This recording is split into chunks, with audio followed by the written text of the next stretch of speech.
categoría controllers. Bien. Ya habíamos hecho esto con un iserror.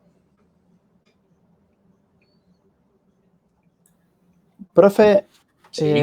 por lo que le dijo a Lucas, en la base de datos, porque como somos el mismo grupo, en la base de datos no me deja, o no sé cómo se hace, para cambiar de int a integer. O sea, cuando lo pongo, lo cambio directamente, le pongo persistir y todo, y vuelve a estar en int. No sé por qué. No. Esto en realidad es así. Los tipos de datos que vas a manejar en Java son, son muy variados, pero no son idénticos a los tipos de datos que hay en una base de datos.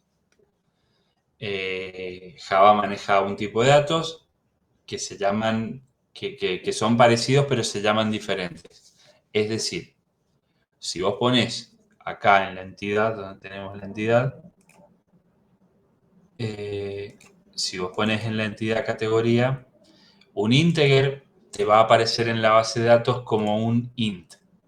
Si vos le pones un string, te va a aparecer en la base de datos como un varchar. Si le pones un boolean, te va a aparecer en la base de datos como un bit.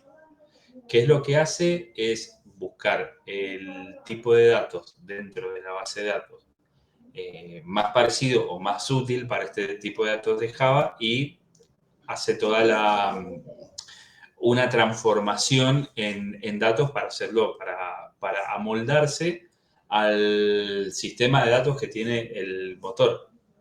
Por eso, no lo vas a ver como integer acá y en la base de datos integer, string acá y en la base de datos string. Lo más probable es que el integer lo veas como int, que string lo veas como varchar y que los boolean los veas como bit. Sí, a ver, en la base de datos te da la opción de ponerlo como integer. Si no está Uh-huh. como integer, bueno, y se ve como int, mejor. Yo lo dejo así. Si después falla, bueno, le digo. Lo que es que no deberías manipular la base de datos manualmente. Para eso, nosotros tenemos dentro de acá, de la Application Properties, generar los DDL, los tenemos en true. ¿Por qué? Porque va a acomodar el tipo de dato. Lo va a definir Spring en su conversación de Hibernate, lo va a definir Spring con la base de datos. Entonces no deberías entrar a tocar ningún tipo de datos.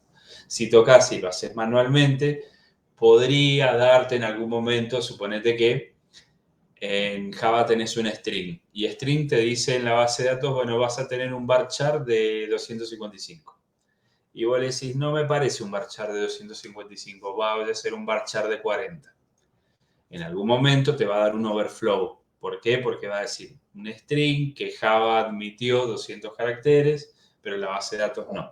Entonces ahí se te va a romper por error porque manipulaste el tipo de datos que era recomendado para la base de datos. En definitiva, no deberías tocar nada de la estructura de la base de datos. Lo único que hay que hacer en este ejercicio es crear la base de datos, nada más. Porque es lo único que no hace automático. Es crear la base de datos y dejar que el resto lo levante con este generar DDL true.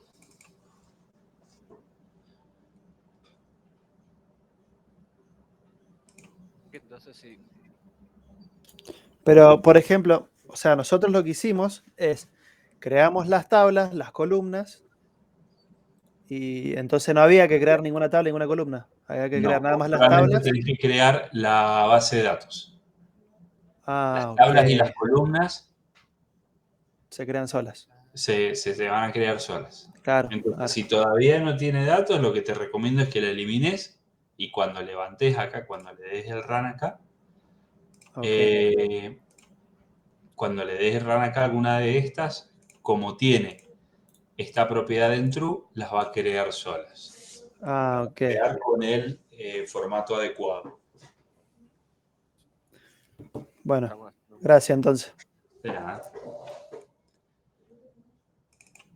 Bien, ayer hasta donde llegamos, bueno, le habíamos agregado cierta lógica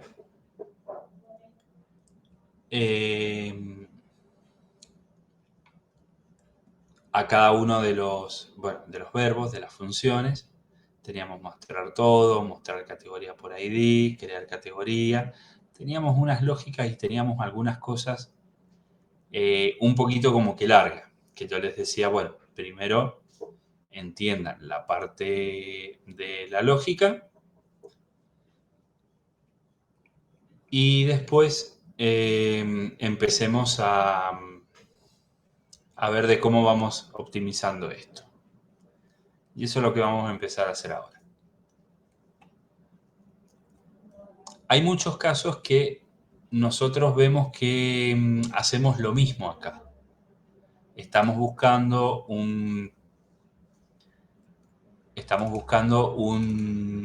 si existe alguna categoría acá, y estamos buscando si es null, estamos buscando este tipo de cosas.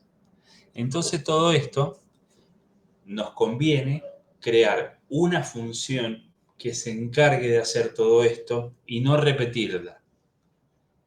¿Por qué me conviene a mí no repetir código que hace lo mismo? No repetir la misma validación en todos lados. Porque yo confío en lo que hice en una sola función y a partir de esa función yo tengo un código más limpio y un código más mantenible. ¿Se entiende? Por eso vamos a hacer, acá lo que hacemos nosotros es, cuando nosotros tenemos una categoría, evaluamos si es nula, evaluamos si le estamos pasando evaluamos si le estamos pasando un ID o algún tipo de cosa, lo vamos a tratar de poner en un atributo privado. Esto quedaría, a ver, un ejemplito por acá.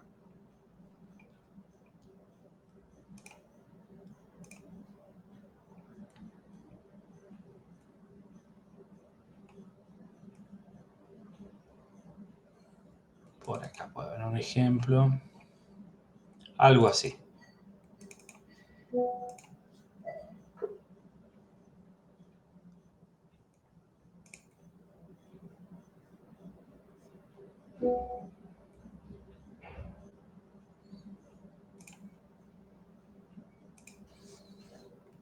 Voy a hacer una nueva función. Privada. ¿Por qué la pongo privada? Porque la voy a utilizar solamente yo mismo adentro, desde estos atributos públicos. Los voy a llamar acá a estos métodos públicos, voy a llamar estos métodos privados. Entonces, lo voy a definir como privado. Voy a hacer una función que se llama existe, que lo que me va a devolver es, dado un ID, esto sería así. A partir de un ID, yo voy a ir a buscar ese ID si existe o no existe. Si existe, devuelvo true, y si no existe, voy a devolver un false. Entonces voy a devolver un dato del tipo boolean. Existe. Y le voy a pasar un ID. ¿Sí? Entonces, lo primero que voy a controlar que si este ID por algún motivo es nulo.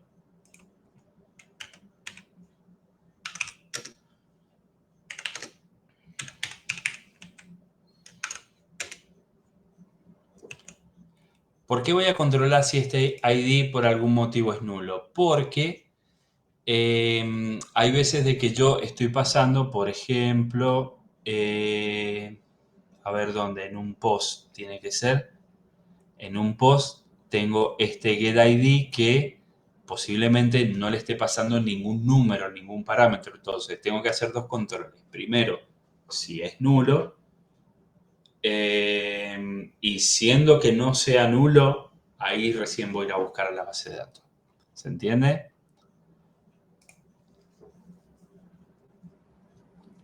Si ID es nulo, entonces claramente no existe en la base de datos. Entonces retorno false. Pero si no es nulo, ¿qué voy a hacer yo? Voy a sacar de acá, de mi categoría service, y voy a hacer un find by ID.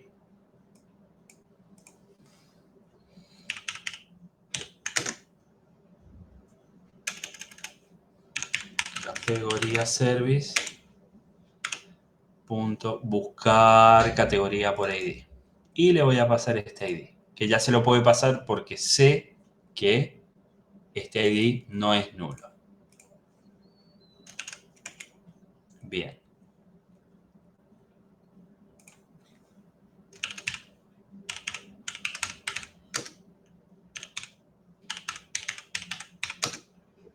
Y lo voy a guardar en un objeto del tipo categoría.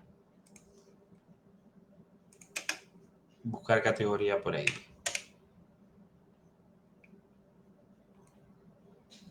Y le pasamos esta ID. Bien. Y acá voy a volver a preguntar. Si encontré una categoría, esta. Si es null, no se encontró esta categoría, entonces voy a retornar un false. Y si no,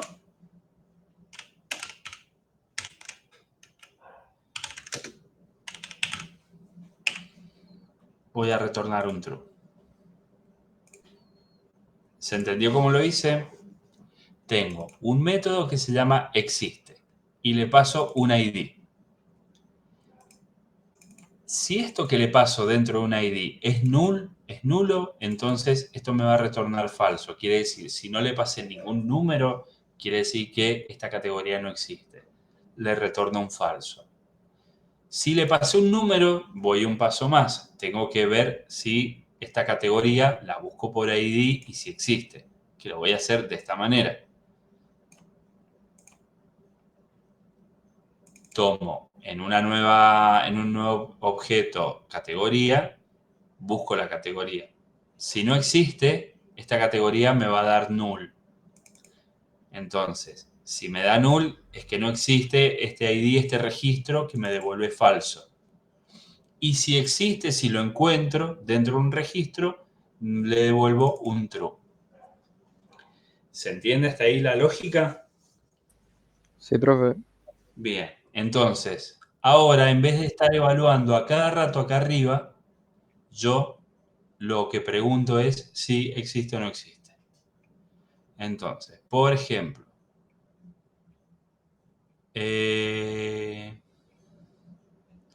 acá. Acá hago lo mismo y acá tengo que preguntar si existe. Hago algo.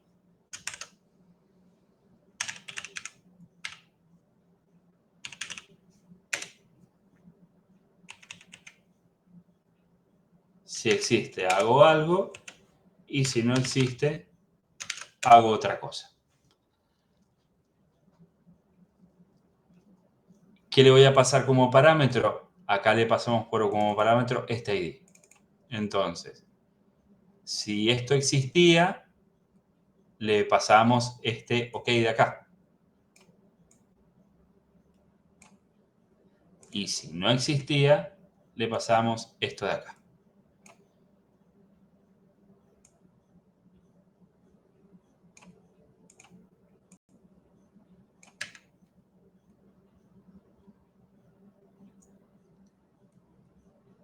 Si existe y también acá, si existe, por supuesto tengo que devolver esta categoría acá.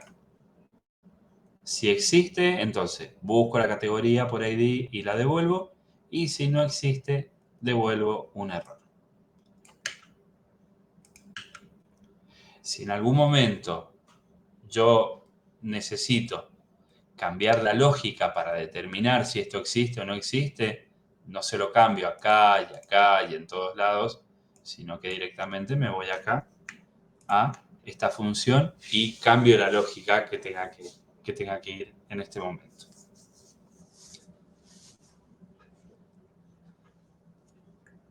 En el post hago algo parecido. Miro si la categoría no es nulo y demás. Entonces voy a hacer algo parecido.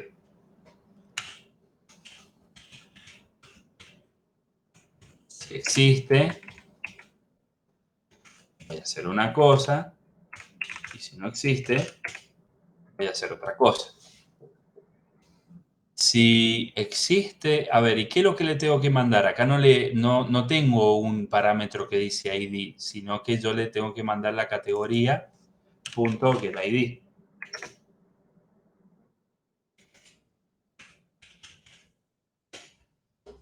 Y acá estábamos en un post mapping y decía que si existía, yo le iba a mandar un error. Si existía, yo iba a mandar un error. Entonces, le voy a mandar todo esto. ¿Por qué? Porque estoy tratando de crear una categoría. Entonces, si estoy tratando de crear una categoría y ya existe ese ID, entonces le envío todo este error. En cambio, si no existe, bueno, le mandaba todo este success.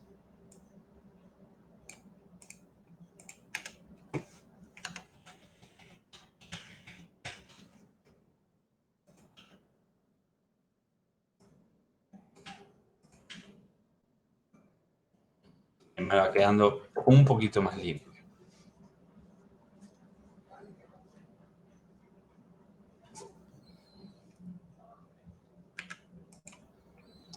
¿Qué hacíamos en el put? En el put incluso ya le hacía con un iserror, varias cosas, no definido, una cosa un poco más larga. Entonces acá lo vamos a cortar un poquito más. Lo mismo, if. Si existe, voy a hacer una cosa, y si no existe, voy a hacer otra diferente. Voy a evaluar categoría .getID. Si existe en el put mapping, quiere decir que la encontré y la puedo cambiar.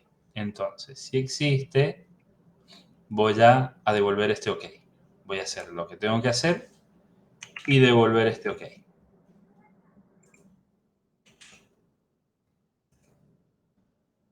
En cambio, si no existe, voy a devolver este error.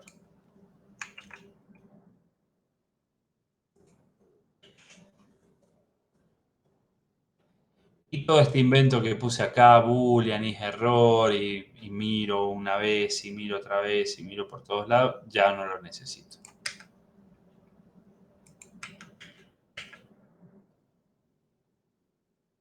De hecho, no existe la categoría con el ID.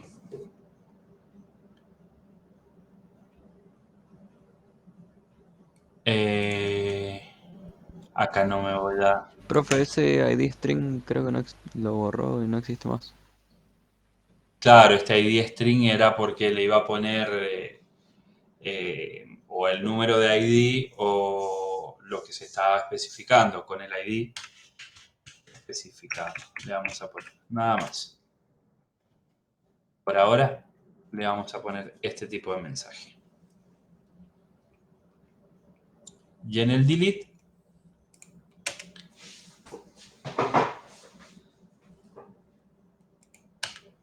lo mismo. Primero evalúo si existe.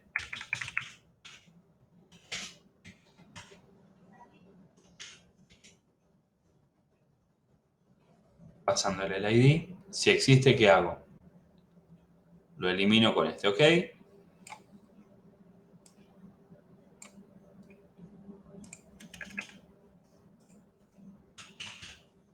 Si no, hacemos otra cosa que era tirar este error.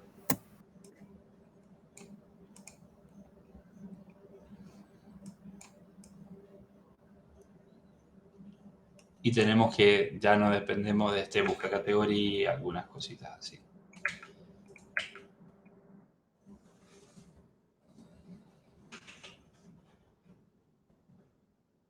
Quedó un poco mejor. No, quedó con un error. Vamos a ver dónde quedó el error, por acá. Busca categoría. No, este busca categoría no hace falta. Le pasamos un null. Quedó con algún warning por acá. Este status code no lo usamos más. Este request param no lo usamos más. Ahí quedó un poco más limpio. De hecho, ya, como ya entendimos bastante esto, se lo vamos a sacar. Le quedó un poquito más limpio.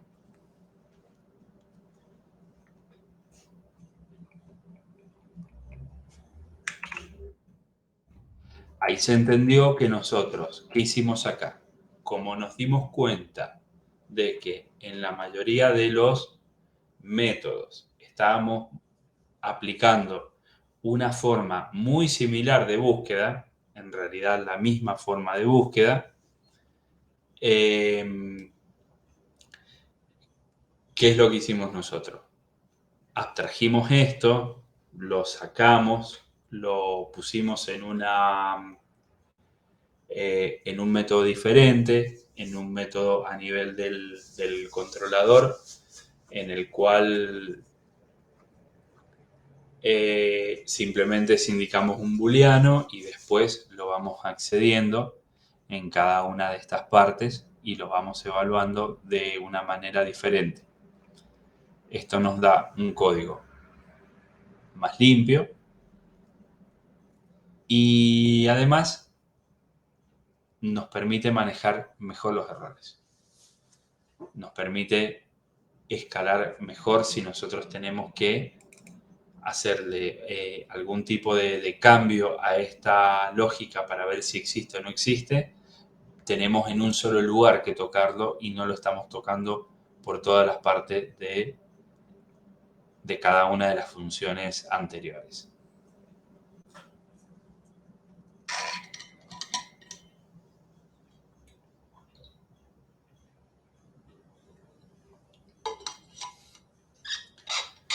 ¿Hasta ahí se entendió? Sí, profe. Sí, profe. Y lo último que vamos a hacer acá es, le vamos a poner un pequeño manejador de excepciones ahora. Un manejador de excepciones, ¿dónde lo tengo? Que ya se los voy a explicar.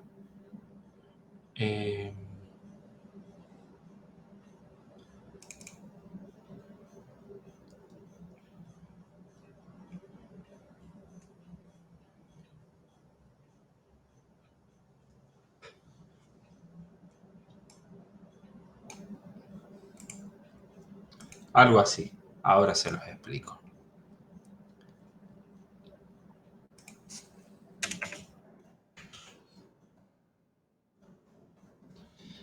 Bien.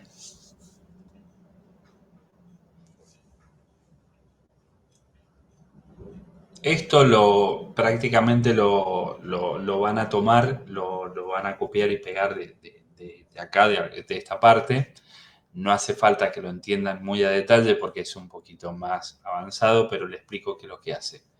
Un exception handler es un manejador de excepciones.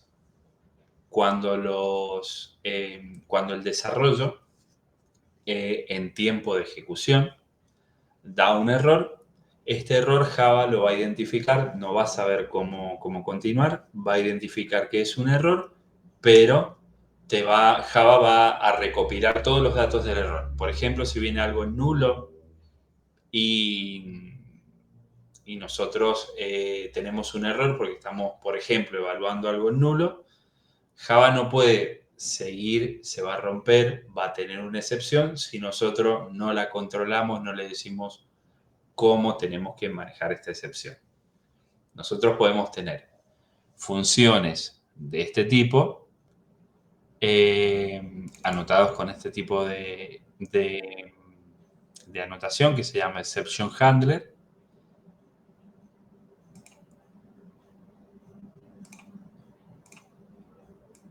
Constraint violation.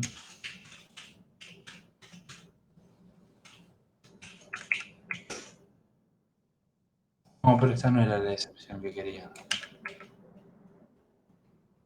Es otra.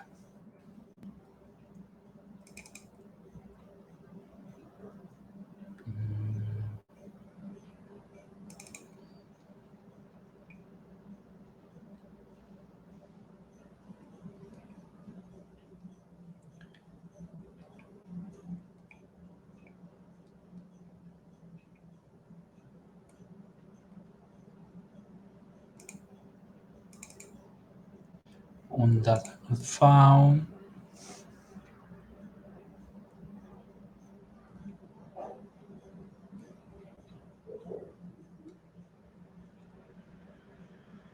Se me perdió la excepción que quería mostrarle.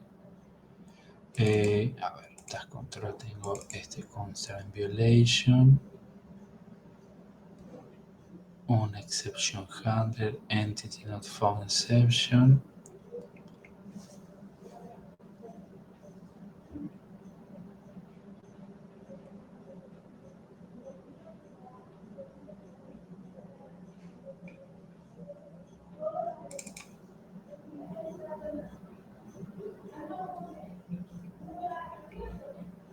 A ver. Construction violation. No, esto es otra cosa. No la tengo en mano la excepción que le quería mostrar. Ya se las voy a pasar en algún documentito. Lo que le quería mostrar era lo siguiente. Que hay una manera de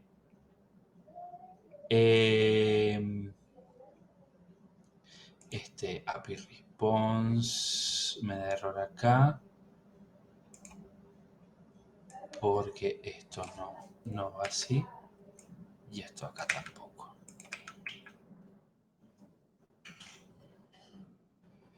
Lo que les quería mostrar es que por último lo que van a implementar ustedes es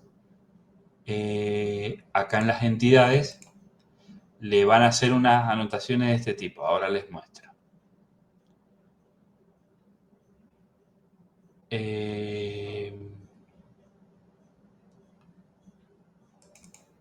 Bien. Hay maneras de, dentro de la entidad, yo acá tengo en otro proyecto una entidad que se llama Project. Fíjense que acá está la anotación de Entity, la anotación de ID, Generated Value, pero también hay algunas entidades en el cual le puedo hacer restricciones. Que son varias. Ya les voy a pasar un listado de documentación de este tipo de restricciones que le podemos poner. Por ejemplo, le podemos poner acá not blank y con un message. A ver, ¿qué va a hacer esto? Va a hacer que name no permita que yo le envíe valores vacíos o valores nulos. Cuando suceda eso, de que yo por el JSON le envíe un valor vacío o un valor nulo, me va a dar una excepción. Otra puede ser esta parte de size. Yo se lo voy a mostrar ahora acá, pero el tema es que no tengo a mano es el controlador de excepciones, sino que cuando suceda esto, no me lo va a alcanzar a devolver por el Postman, sino que se va a romper. Pero después lo vamos a completar posteriormente. Lo vamos a ir haciendo mientras tanto. Yo en mi parte de mi entidad voy a ir a categoría y se lo voy a aplicar acá, a nombre. Este not blank con un mensajito.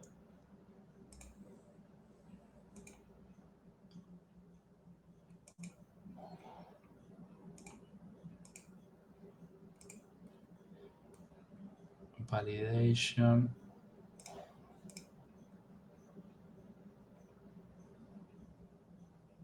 Me falta, claro, me falta hacer una cosa acá. Para utilizar este tipo de anotaciones necesito una librería más que se la tengo que agregar al POM.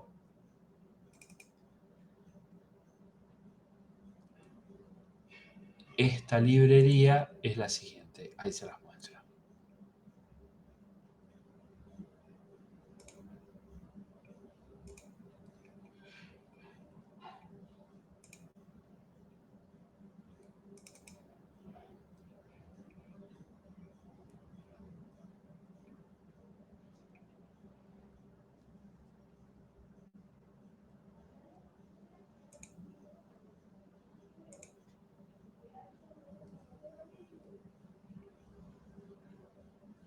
Acá está.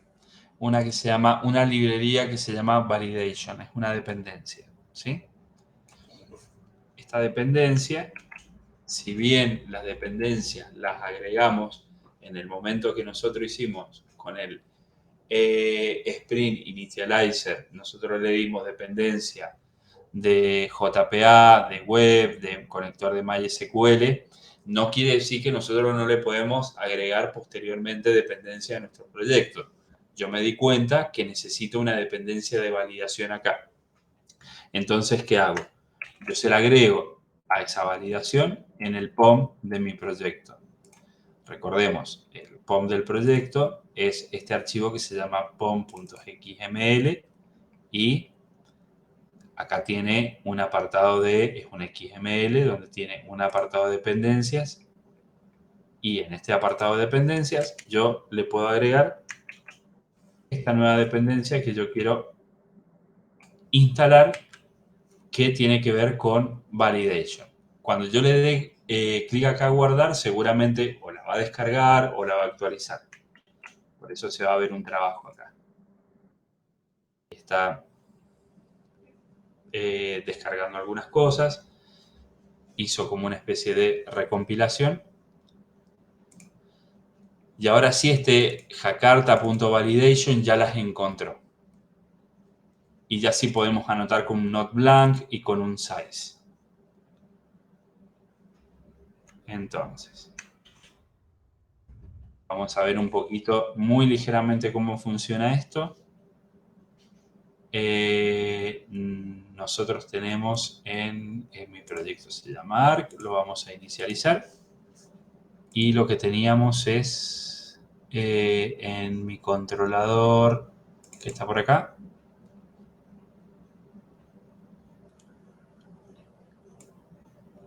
Esta URL.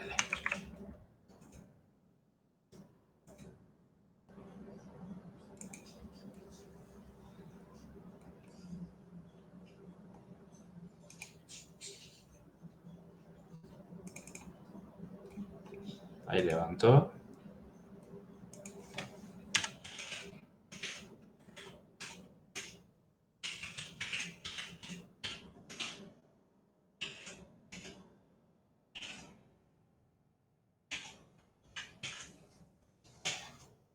Categoría, si yo le doy, acá está mal, ahí está. Si yo le doy un get acá,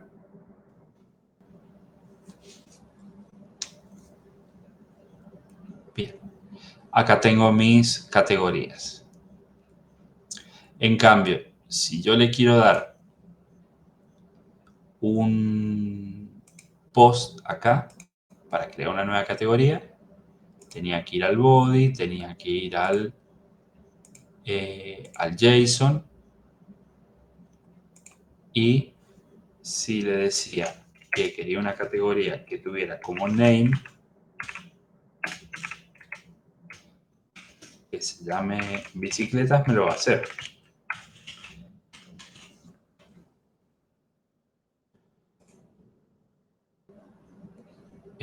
Me dio un internal error, vamos a ver de qué se trata.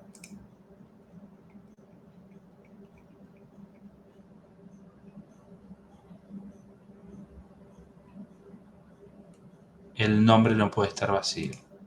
Ah, claro, no se llama nombre, se llama name. Al revés, se llama nombre, no name. Nombre. Bicicletas. Set. Bien. Y era lo que le decía recién, hasta que no controlemos esa excepción, si este nombre yo se lo dejo vacío, porque supongamos que es un campo requerido, yo le voy a poner send y me va a dar un internal server error. No es eso lo que quiero devolver. Es lo que ya le voy a proveer el handler, ya se lo voy a buscar bien, cuál es el handler para esa exception. Y lo que sucede acá en realidad es que algo que no va a ver el usuario final es que tengo esta validation for classes que dice el nombre no puede estar vacío. Arrojó una excepción por esa validación que le pusimos. Entonces, cuando nosotros terminemos de combinar,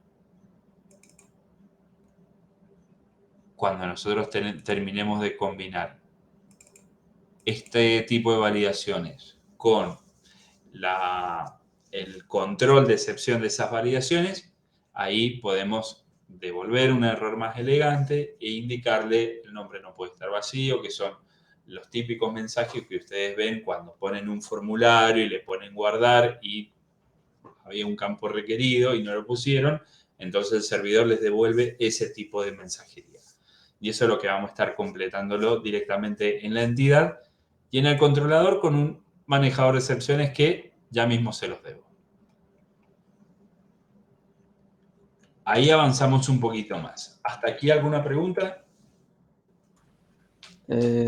Solamente preguntarle que si el manejador de excepciones todavía no lo vamos a poner en el proyecto que tenemos que entregar, ¿no? La idea es que sí, pero a ver, si no le ponemos estas restricciones que les comenté, si no le ponemos estas validaciones, mejor dicho, no son restricciones, son validaciones, si no le ponemos estas validaciones va a estar bien, va a estar aprobado. Con esto, miren, ¿dónde está el controlador? Con esto que me devuelvan con un response entity y que en cada uno de los casos evalúes si existe o no existe esa entidad para tomar una determinación, con eso seguramente estás aprobado.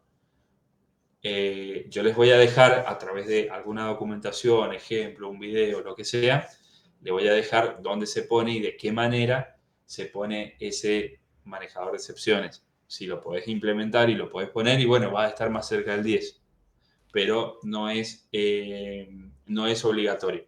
¿Sí? Ok, igual o sea, va a ser un push del proyecto con esto implementado cuando los pase o cómo nos los va a enviar con documentación. Este proyecto, no, es diferente.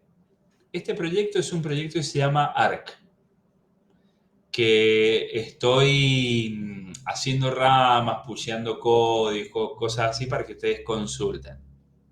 Pero el proyecto, que cada uno está en ustedes, en el cual ya sacaron una rama, ese proyecto yo no lo toco, yo no le agrego cosas. Ustedes lo van desarrollando. Claro, claro. No, yo decía si este manejador de excepciones que nos va a ¿Sí? enviar lo va a implementar en este proyecto de ejemplo como para que nosotros Sí, tengamos en el el código. proyecto de ejemplo lo vamos a implementar y lo vamos a explicar acá. Yo se Ah, los voy listo, a listo. explicar no sé si alcanzamos en la próxima clase, es que tenemos feriados y demás y ya estamos sobre esa entrega. Pero yo en los próximos días, ponele fin de semana, ya les estoy subiendo o una documentación o un video, les voy a estar explicando bien ahora porque ya no nos alcanzó el tiempo. Por eso, si no logramos de colocar este manejador de excepciones, no vas a estar desaprobado, vas a tener una buena nota igual. Lo importante es que tenga todo lo que vimos hasta acá. Devolverlo con response entity y crear una lógica para ver en cada caso si existe o no existe el registro. Con que tengas eso ya aprobas. Vas a estar bien aprobado. Mientras mejor lo tengas y lo manejes a este código, para darle más robustez, va a estar más cerca del 10. Eso es lo que me refiero. Bueno, ok. Gracias, profe. De nada.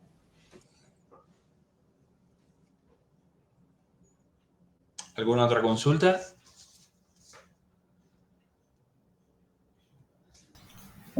Por mí no, profe.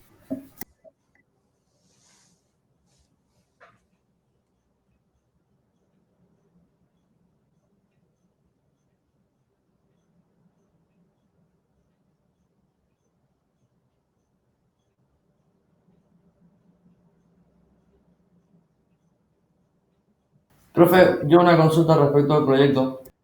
Sí.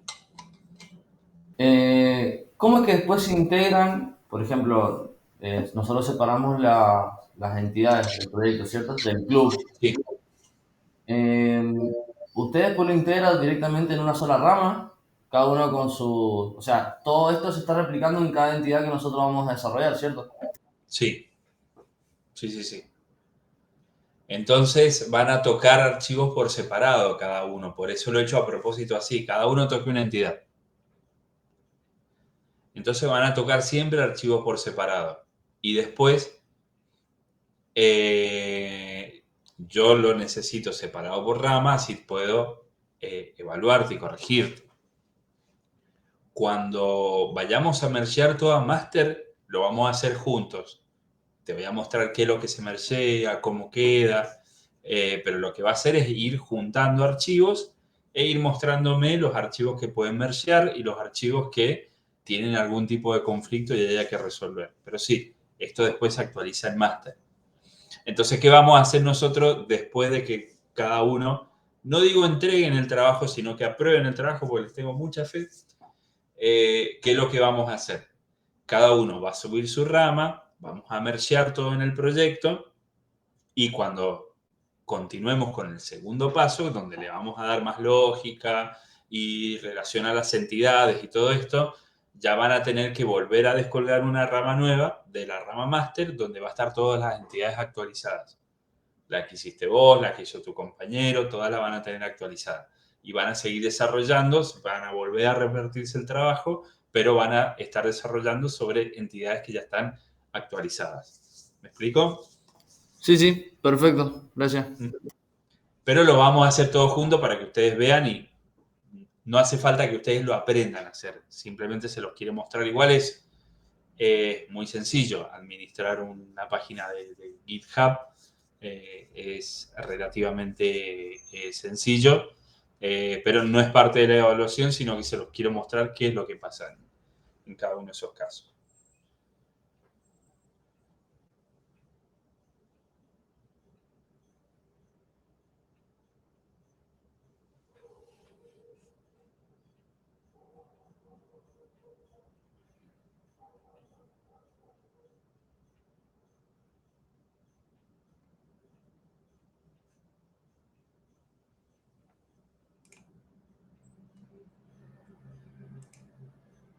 ¿Preguntas?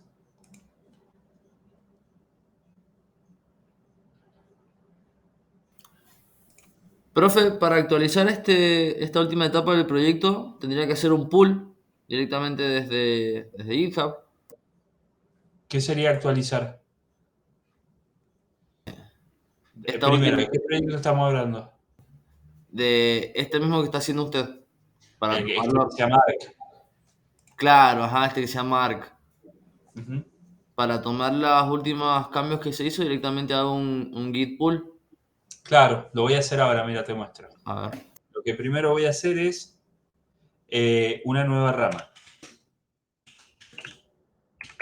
A ver cómo le estaba poniendo las ramas.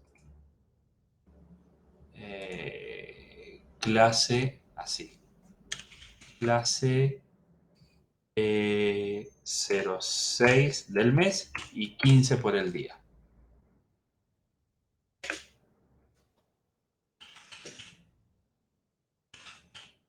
Cambio la rama, clase 06, 15. Uh-huh. Me dice que cambió esta clase, me dice todos los que se modificó. Voy a hacer un git add de todo esto. un git commit m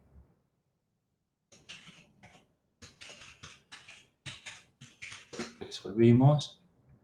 ¿Qué resolvimos acá? El control de ID. Si existe un registro en la tabla. Bien. Entonces, git push origin y le pongo la misma clase 0615.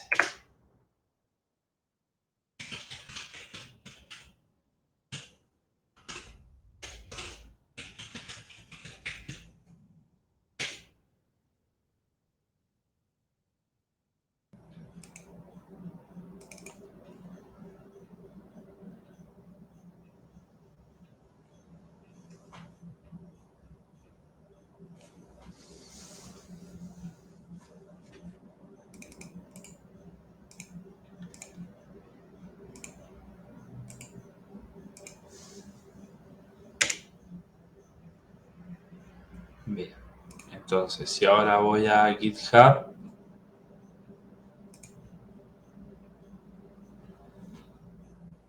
esperar, ahí está. Me dice,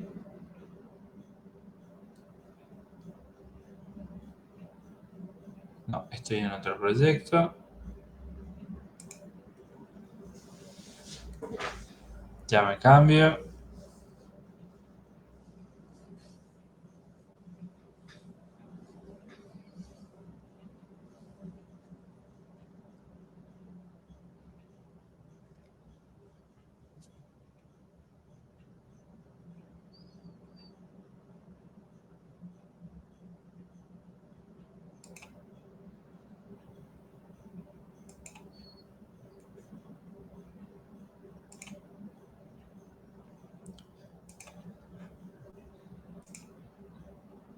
Repositorios, acá. Este era el que se llamaba arc.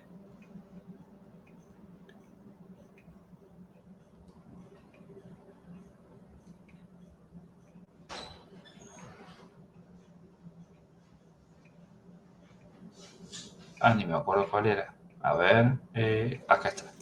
El primero. Bien. Bueno, acá me dice que se hizo un push en esta rama. Entonces, ¿qué hago? Yo hago comparar y pull request. ¿Qué significa esto? Esta rama la voy a comparar con la master. Y un pull request es una petición de hacer un mergeo, pero es una petición al administrador, por eso hice request.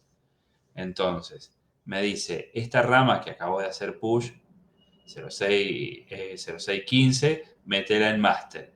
Y a mí me dice, mira, está todo bien para hacer el merge. Entonces, bueno, creo el pull request, pasa por algún tipo de proceso un poquito administrativo, me dice está todo bien, se fijó, cosas así, y yo puedo hacer el merge. Y todo lo que hicimos se fue a la rama master. Entonces ahora, cuando vos te bajes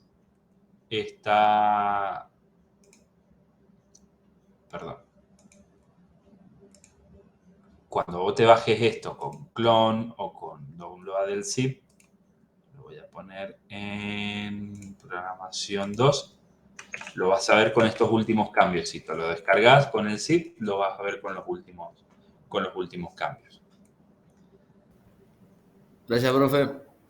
De nada. Bueno, chicos, ya les voy preparando lo que les debo y después quien haya grabado, por favor, me lo pasa así. Vamos juntando todo el material posible. Es para ustedes, no lo olviden.